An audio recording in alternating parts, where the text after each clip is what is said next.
Saudara Gubernur Jakarta Pramono Anung mengingatkan warga akan potensi curah hujan tinggi pada 11 hingga 20 Maret mendatang.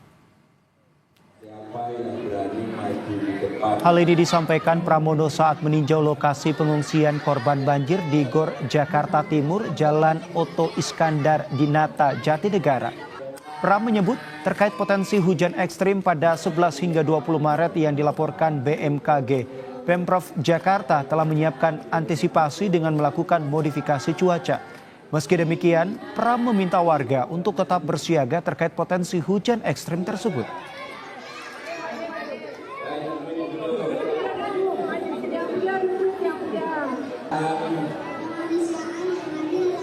Jakarta siap untuk mengantisipasi, termasuk kalau kemudian tanggal 11 Maret sampai dengan 20 Maret memang akan ada curah hujan seperti yang dilaporkan oleh BMKG.